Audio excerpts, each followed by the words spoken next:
Hey everyone, welcome to Steadfast Care Planning, where we plan for care to live well. I'm Kelly Augsburger, long-term care insurance specialist and your guide. With me today is Bill Comfort, long-term care insurance specialist, owner of Comfort Long-Term Care, founder of the Long-Term Care Claims Professional Training Program, and my colleague and mentor. Bill, thanks so much for being here today. This is great. I'm glad we're getting to do this, Kelly. Today, we're going to be talking about long-term care insurance claims and how to best navigate them. So, Bill, can we jump right in?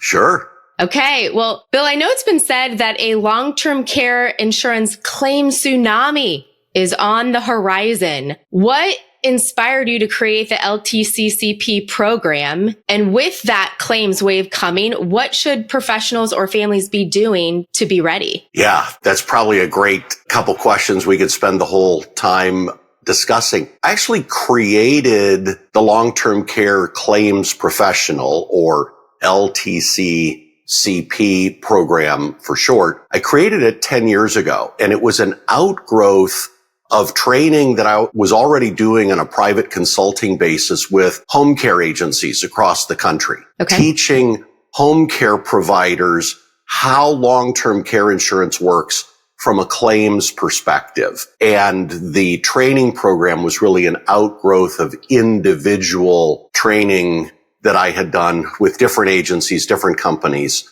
Okay. And I had been mostly using the training program just with my private consulting clients, training home care agencies primarily. And last year, I was asked to kind of expand and update the program by one of my home care clients. And it just started to strike me from my experience in kind of looking back at the claims issues. What were some of the big questions, some of the big problems? Looking at what was happening with my own clients who, I've had for close to 30 years, who themselves are going on claim. What needs to be added to the program? And it struck me that of the 7 to 8 million policies that are in force, long-term care insurance policies, close to half of them, maybe 3.5 million, maybe a little more than that, were written in just a 10-year period between about 1995 and 2005, which were our peak sales years. And when people buy long-term care insurance, they buy it in their 50s and early 60s, most commonly. Right. And claims aren't expected by the insurance company or the policyholders for 20 to 30 years. Yeah.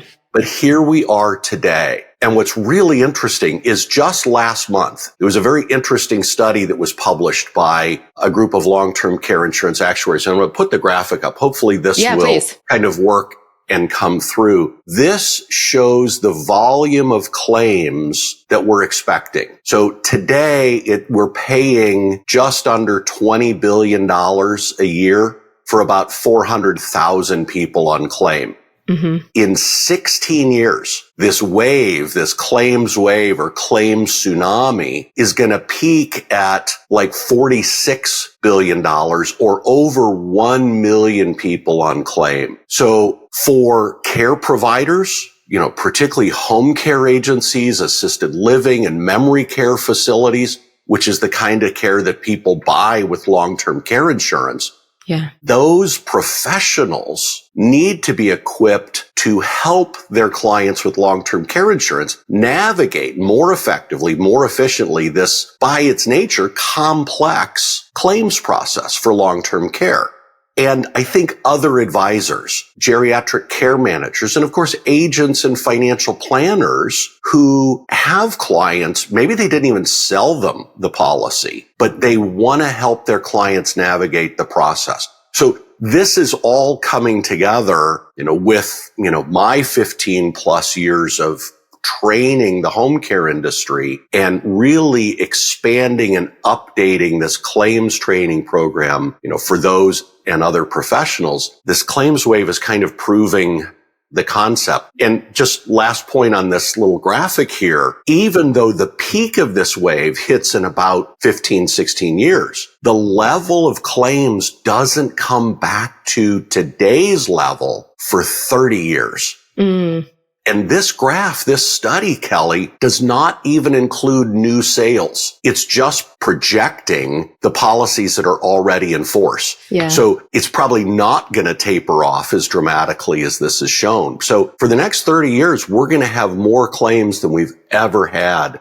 And that's really the impetus for this training program and why consumers, families who own long-term care insurance on their older family members need to start learning what might happen, and their advisors and then the professionals who serve them as caregivers really have a critical role to play in making that claims process work and work well, meaning efficiently without unnecessary delays and complications. Thanks for that overview there, Bill. You said something that stood out to me, and hopefully viewers caught this. It's a little scary, but you said this complex long-term care insurance claims process. What makes it, and I know we're going to be talking about this throughout today's episode, but what makes it complex, especially compared to other insurance claims processes? So we think about like life insurance, disability, right? Even health insurance. Why is the LTC claims process complex, especially compared to those other types of insurance? Yeah.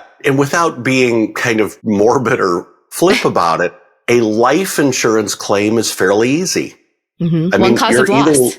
Right. You're either living or you're not. I mean, but kind of putting a fine point on that helps us compare it to long-term care insurance. And it's complex by its nature because it has to deal with a range, a continuum, if you like, of care needs, impairments or frailties or limitations. And we'll talk about what those sort of benefit eligibility triggers are. Right. But there's a wide range of those. And as we say, when we're doing the CLTC training that you're part of as well, that long-term care needs itself and long-term care insurance starts long before you're flat on your back, unable to do anything. Right. So how do you measure that? When does it begin? The other complexity is the policies have to be able to pay for another continuum, and that's care services, home care, adult daycare, assisted living,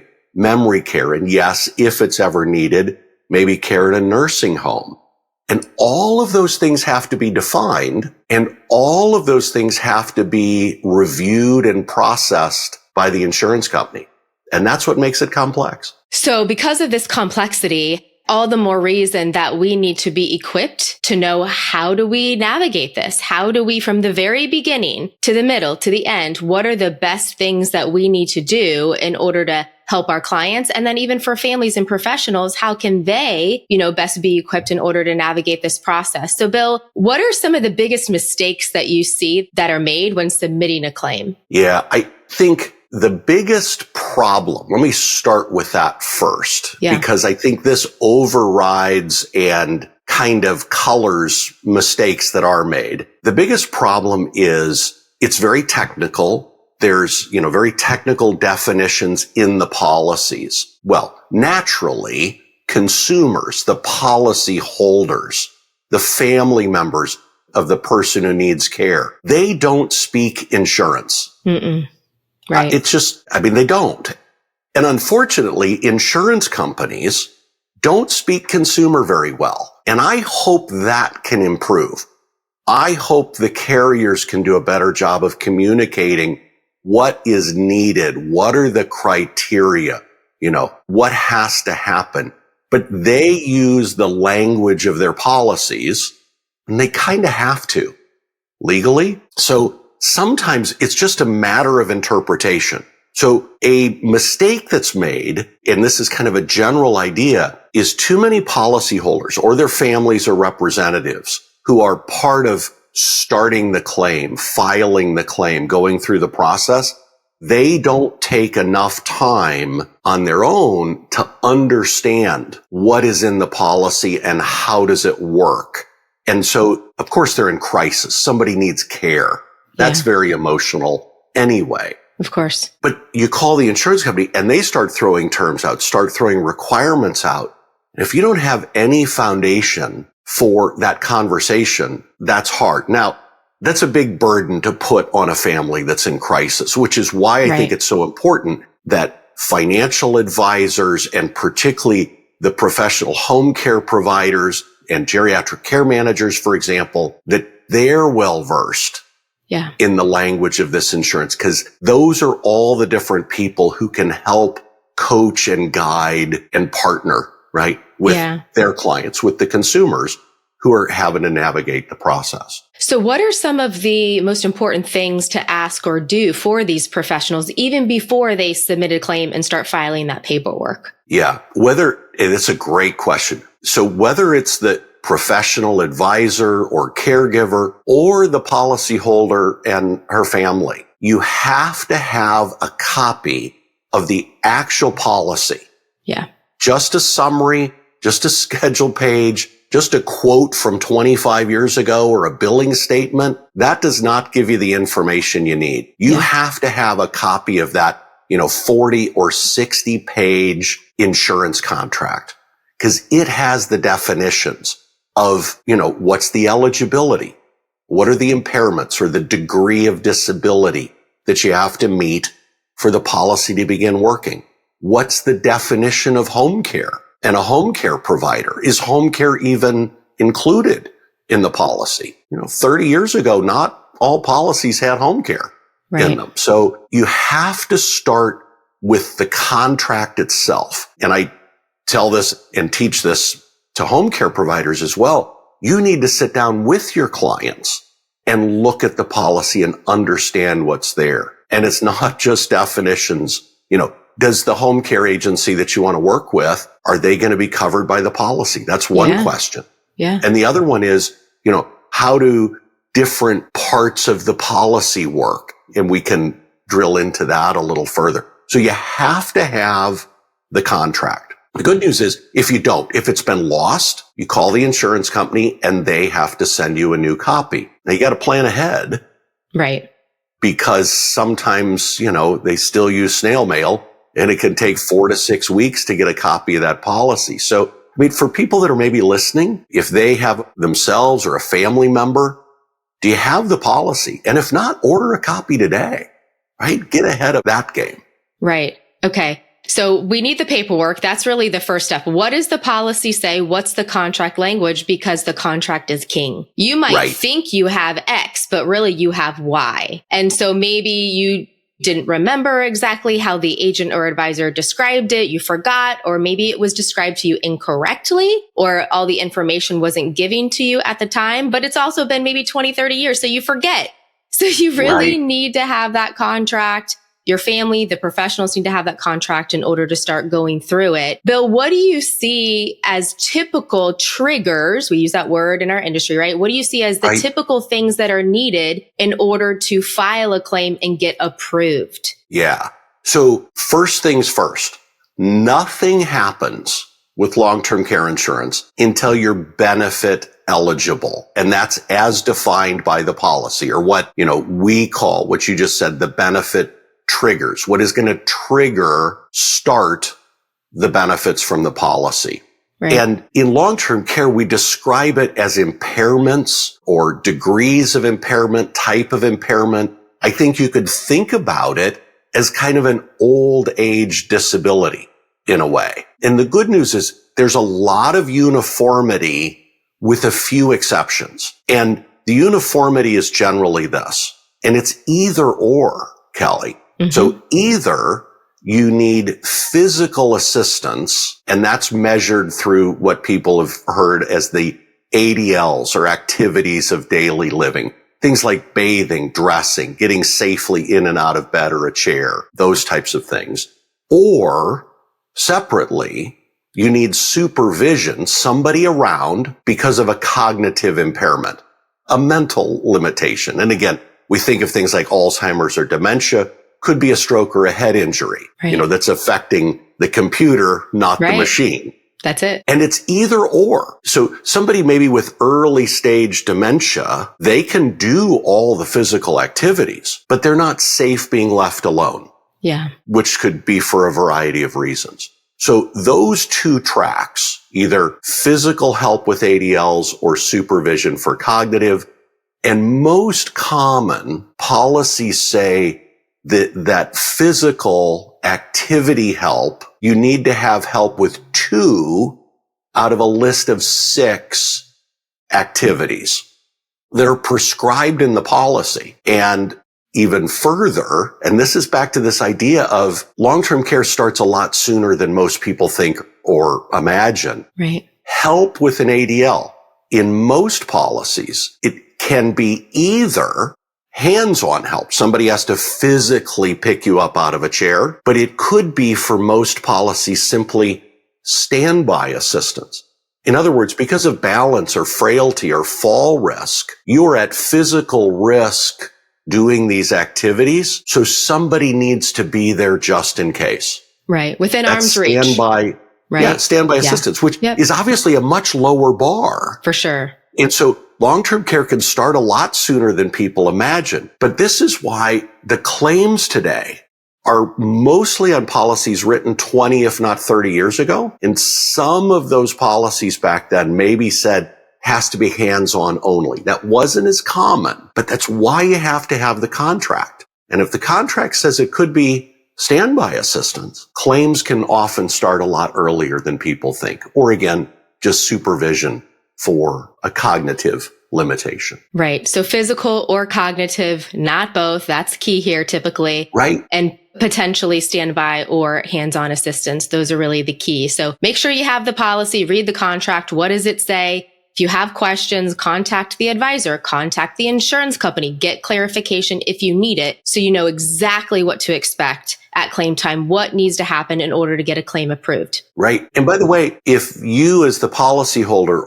or you're advocating maybe for a spouse or a parent and you're seeing these terms and definitions, which would be good, standby assistance with an ADL, you have to communicate that level of need to your care providers and the insurance company. Need to use that language. It's one of the biggest mistakes that I see from home care provider notes, care notes and plans of care that home care agencies write. They only focus on when they're doing hands-on assistance. If somebody has long-term care insurance, they need to be charting and recording and recognizing that there are safety risks if somebody is not there standing by. And that's outside of normal medical practice. If you think about it, doctors and nurses and physical therapists and occupational therapists, they're kind of hands-on people. Of course, yeah. They think of their care, their rehab even, as being hands-on help. So educating the providers to use the language that a policyholder needs to certify that they're eligible, that's job number 1. Okay. And that sounds like that could be a big red flag, Bill, as far as if you're not communicating the right type of assistance, so standby or hands-on, that you could run into trouble at claim time. Absolutely. So that is something that professionals and the family need to communicate and that we have in records, right? We have records from the professionals. We have records in the doctor's notes so that the insurance company can more easily and quickly approve that claim. Right.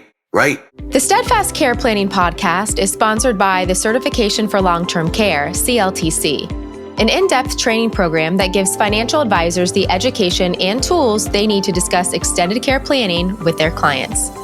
Look for the CLTC designation when choosing an advisor. If you're looking to become a CLTC, enroll in their masterclass and enter Kelly in the coupon code field for $200 off. What are some other kind of red flags or warning signs that a claim may run into trouble? And how can those be addressed earlier rather than later? Yeah. I think for consumers, this claims process feels adversarial, right? The insurance company doesn't want to pay a claim. Well, the insurance company has a responsibility to pay a claim if it's a legitimate claim. Yeah. But it needs to be understood. Insurance companies should not pay claims that are not legitimate or eligible. Yeah. Because that's actually protecting the other policyholders, right? Because that protects the money that's in the pool for those who are eligible. So the key here, as you suggested, is using the right terms, using the right language, understanding what's there. And some of the red flags that I see are, as I mentioned, care providers who are not consistently charting the fact that when the caregiver's in the home, maybe they're physically helping the person dress, helping them get shoes and socks on. I see Sure. like compression stockings for people, often Yeah. very hard for those who are mobility, and activity compromised. That's hard to do. But there's also balance and fall risk.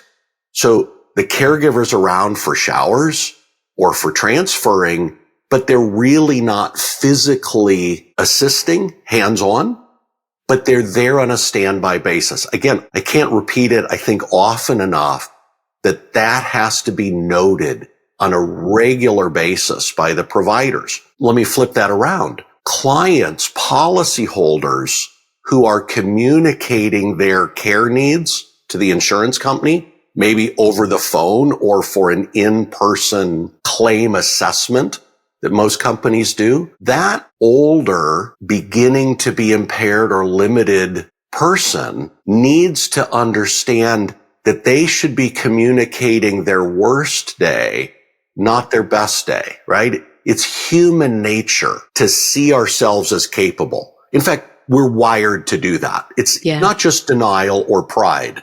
Right. We're really psychologically, to be healthy, we have to continue to see ourselves as capable. But when it comes to communicating our need for care to go on claim, we have to be able to communicate, yes, I'm worried. I'm afraid of falling.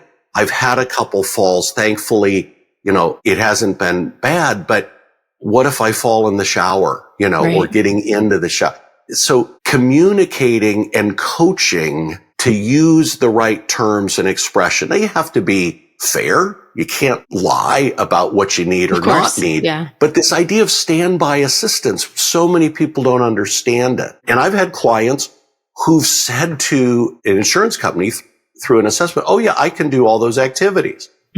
And their daughter's sitting there going, Mom, you can't put your shoes and socks on. Oh, jeez. Oh, well, I know, but I wear slippers. Well, you can't wear slippers out of the house, and they're actually not safe, to wear around the house. You're not able to fully complete dressing. Right. So again, this is back to benefit eligibility. Once somebody's benefit eligible, everything then begins to work.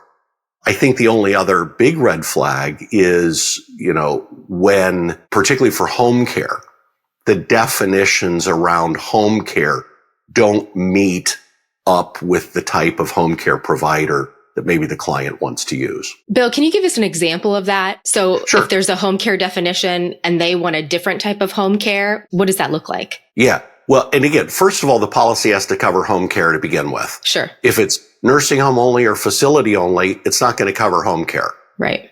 You didn't pay for home care. It doesn't matter that home care might be less expensive in a certain situation. You bought a certain kind of policy. Right.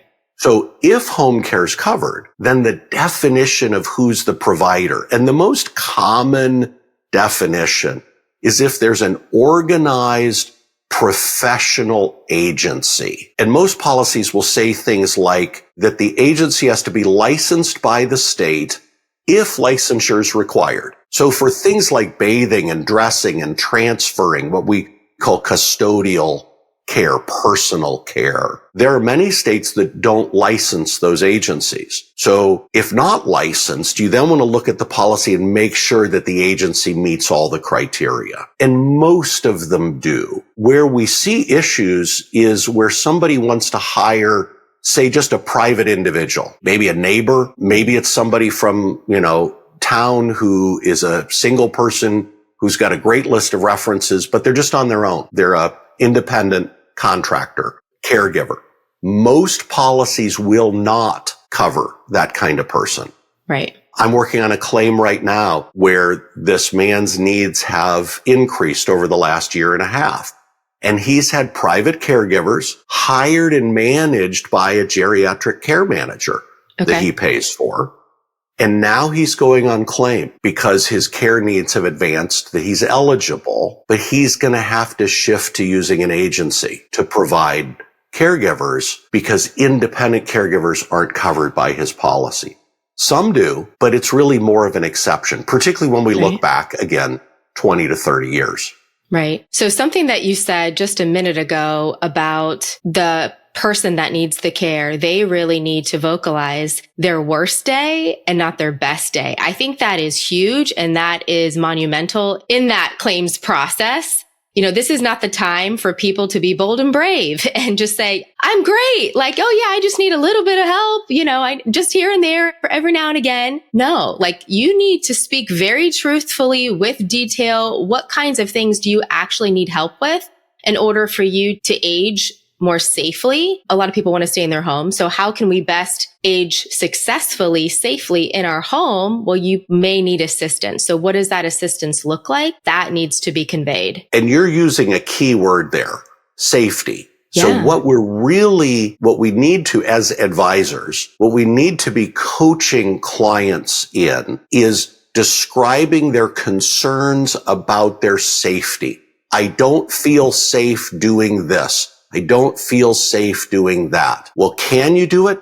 Yes, but I don't feel safe. Or, if there's been any kind of a fall, even if it's been minor, which, by the way, brings up another thing to try to do ahead of time. I often ask and coach, professional advisors and care professionals to ask their clients, does your primary care physician know about these concerns or these things that have happened at home, particularly if there have been falls? Right. And if there's been a couple of falls, but they haven't been severe, meaning the person hasn't gone to urgent care or hasn't gone to the emergency room, their primary care physician's not going to have any record of that. Right. But that's a sign that there are issues there that if care isn't provided, things could go very badly if there's another fall. So make an appointment with your primary care physician for just a checkup, but then tell him or her what's happening at home.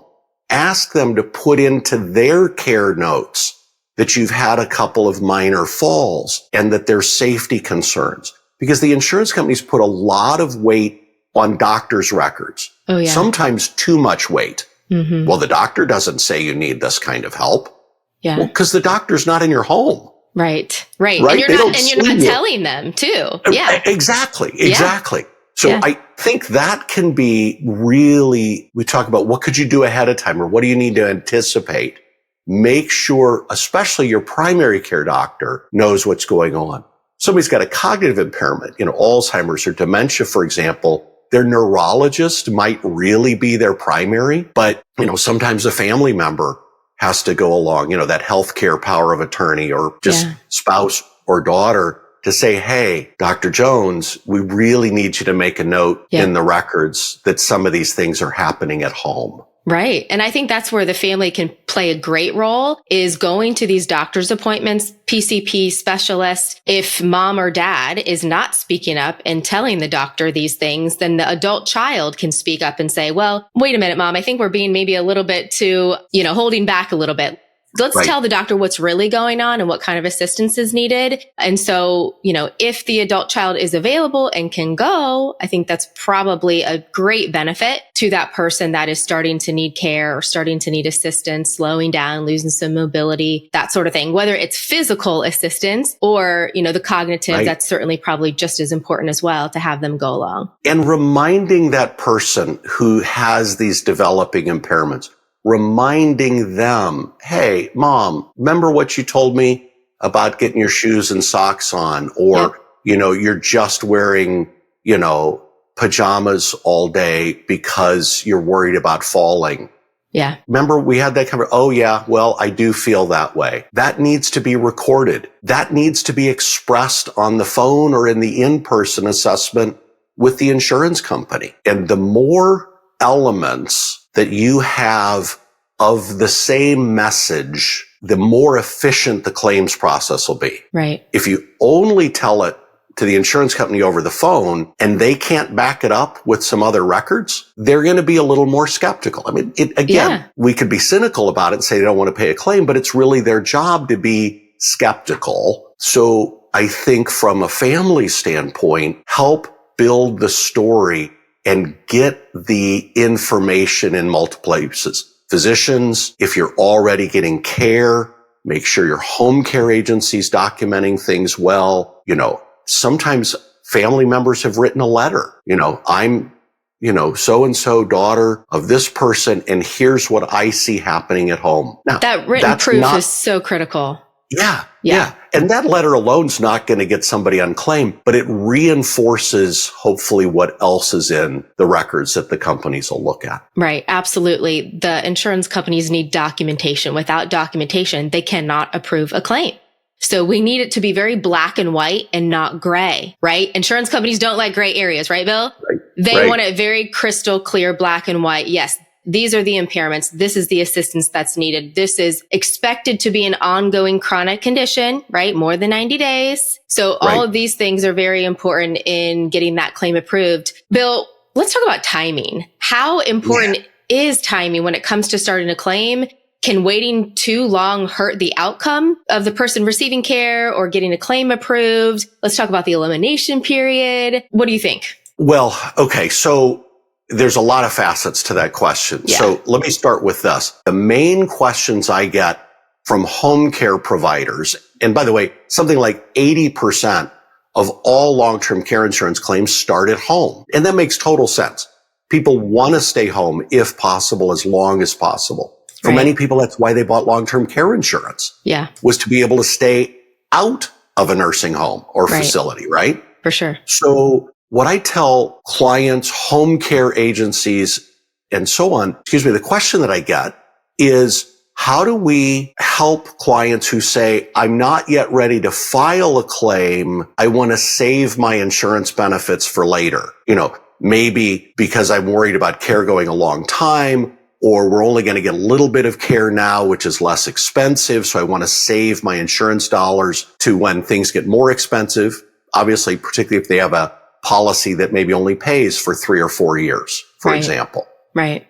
And home care agencies are getting that sort of objection or pushback all the time. Yeah, we have long-term care insurance, but we're not going to file a claim yet. So there's few things that pull all the facets of your question together with this. Number one, it doesn't make financial sense. I mean, $3,000 a month, which is probably 20 hours a week of home care today. Maybe somebody could afford that, from their own financial resources. But if you receive $3,000 from the insurance company, you get to save your $3,000 and use your own money later. I mean, at the end of the day, it's the same money. Mm-hmm. The other thing people need to understand is, if you only have a 3-year policy, but you wait a year and a half to file a claim because you want to save it, and then you go on claim and you die after a year, you lost most of the benefit of that insurance that you have. That's a big gamble. Yeah. It is. So that's kind of a psychological money management financial planning question. Kelly,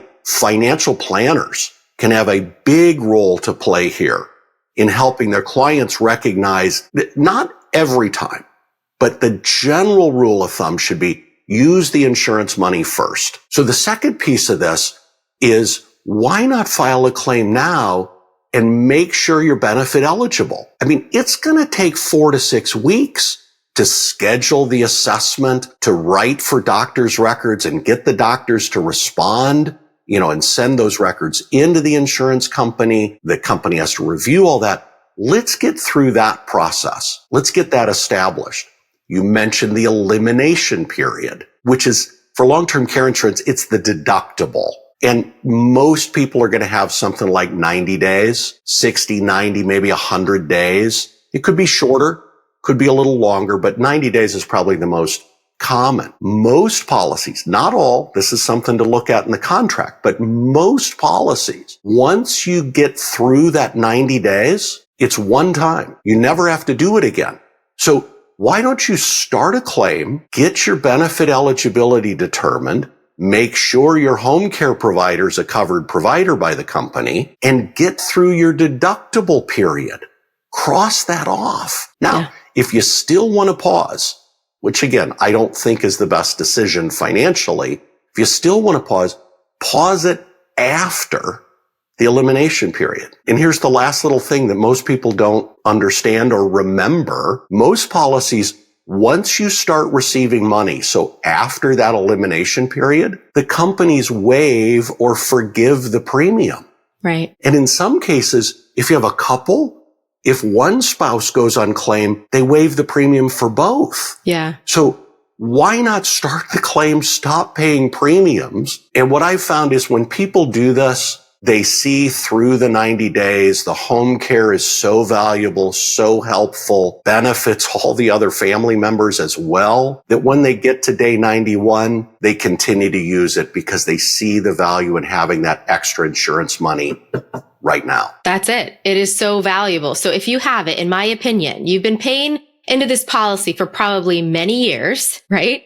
Get as much as you can out of that policy because you've probably spent thousands of dollars over the years. Tens of thousands of dollars. Yeah. So get the benefits, collect the money when you can, because like you said, we don't know how long, a claim will last. We don't know how long you will live after care starts. So you might as well get as much as you can out of the insurance company. Right. Yeah. Okay, great stuff, Bill. The Steadfast Care Planning podcast is sponsored by Amada Senior Care.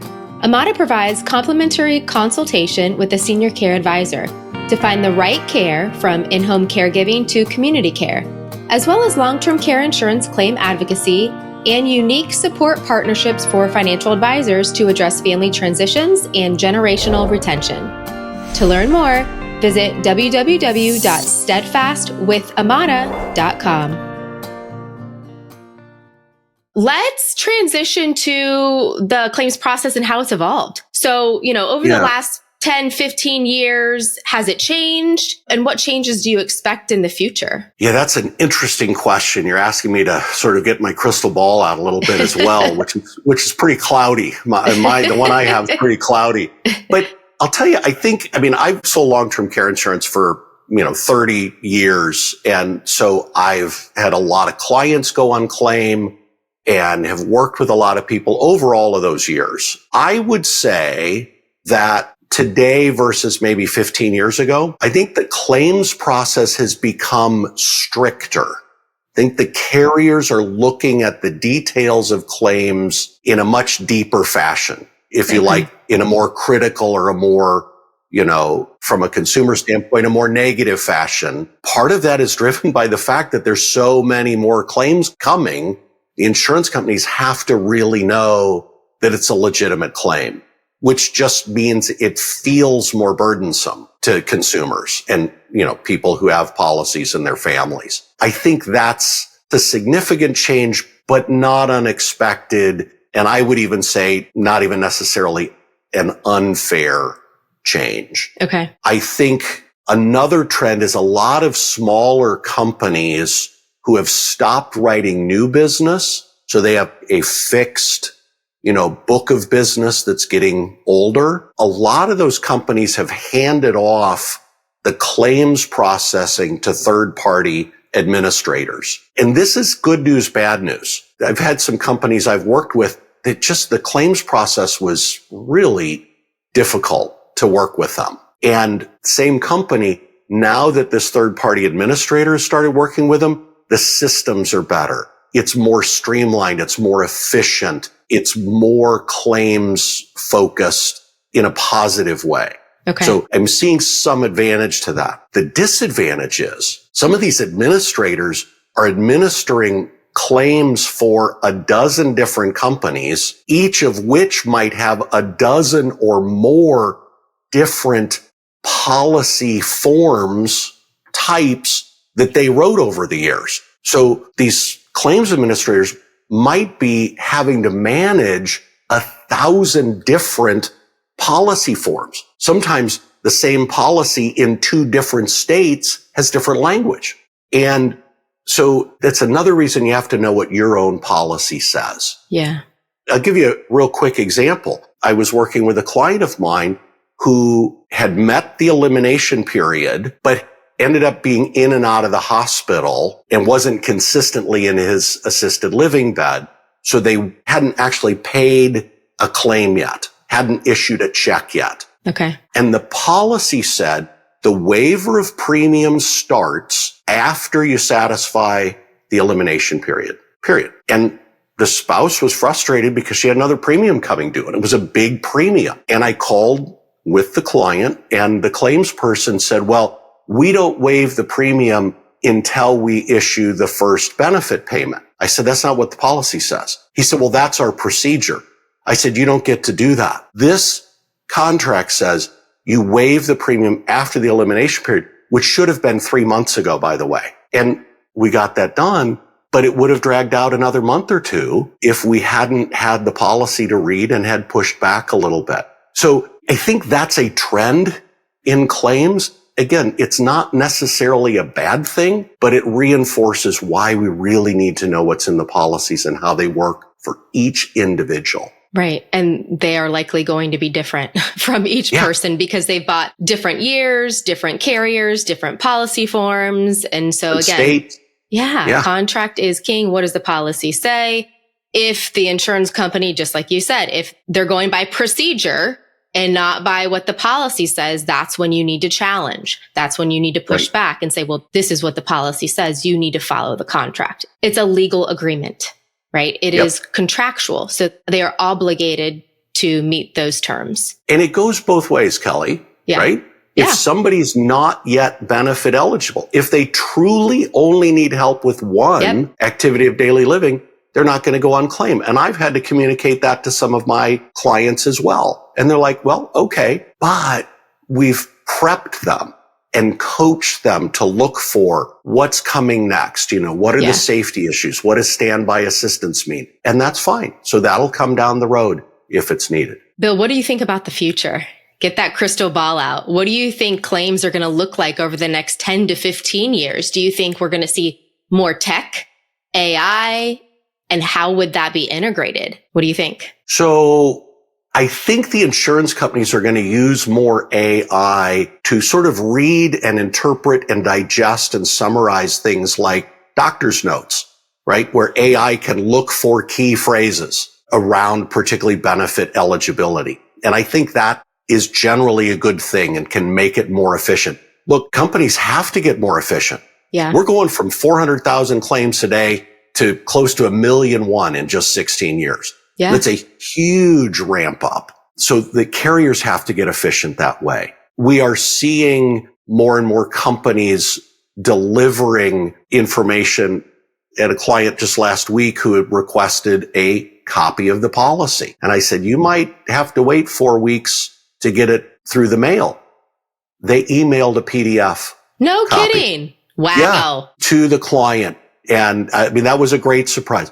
So that's technology that helps. Submitting notes, submitting documents, through a scan and a portal upload. Carriers don't really want to receive things through email because this is all HIPAA protected medical information, basically. So carriers, they want to make sure they're protecting information for their responsibility, but also want to make sure people aren't exposing themselves. And so the technology to do that is great. But one big company just announced last year that they're no longer going to accept any information or documents via fax. Either have to mail it or upload it through a portal. Well, I got to tell you, I have a lot of clients in their late 70s, 80s, and maybe it's a husband and wife. One of them's independent, but Kelly, they're just not good at that stuff. No. They don't have a scanner. Right.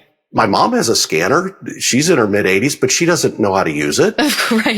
She can make a copy, but she can get there. But for you and me, it's natural.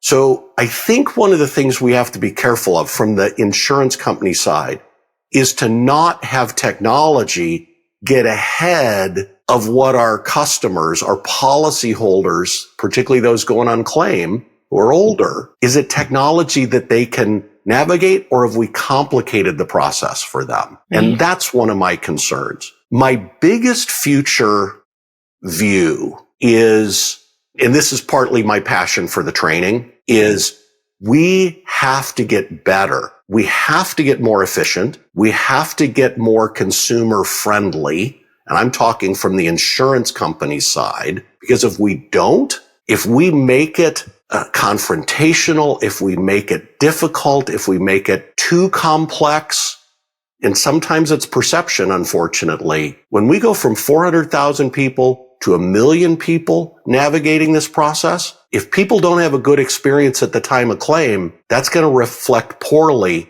on the public and the value of even buying this insurance to begin with. So I think managing claims well, the insurance industry has an opportunity to enhance our ability to sell and for consumers to buy this insurance. But the flip side's also possible. Yeah. If we don't do it well, we're going to be facing a huge PR problem. And by the way, that's already out there. People already perceive it's too complex. Companies don't want to pay. They throw up all these hurdles. Most of those times, those complaints are because people don't understand the contract. We don't need more of it though, right? We don't need more bad PR because there's already enough of it.